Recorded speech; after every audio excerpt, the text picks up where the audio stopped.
Bonjour, bienvenue dans cette nouvelle capsule vidéo sur l'Europe en révolution, l'Europe des princes, la restauration de l'Europe monarchique européenne. Nous sommes toujours dans le grand 1, nous passons au grand B, l'Europe à l'heure de la restauration et petit 1, le virage réactionnaire. L'objectif des princes après la défaite de Napoléon, c'est de gommer l'influence de la Révolution française. C'est d'abord des libertés en recul. Beaucoup de souverains reviennent sur les concessions faites au modèle politique libéral. Les libertés sont limitées. Dans la majorité des États allemands, les constitutions sont annulées. C'est aussi le retour des privilèges. En Russie et en Prusse, les privilèges des seigneurs sont réaffirmés, notamment le servage des paysans.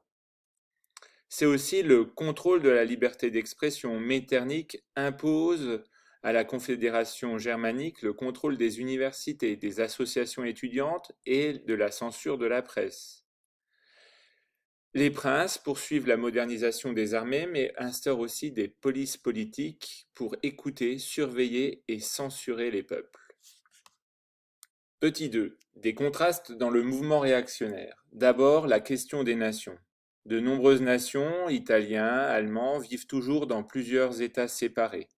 Et d'autres, l'Autriche et la Russie, ou l'Empire ottoman, sont des empires multinationaux qui soumettent de nombreuses nationalités à une autorité impériale. Les libertés fondamentales. Les pays d'Europe de l'Ouest offrent plus de garanties libérales à leurs habitants que les empires est-européens.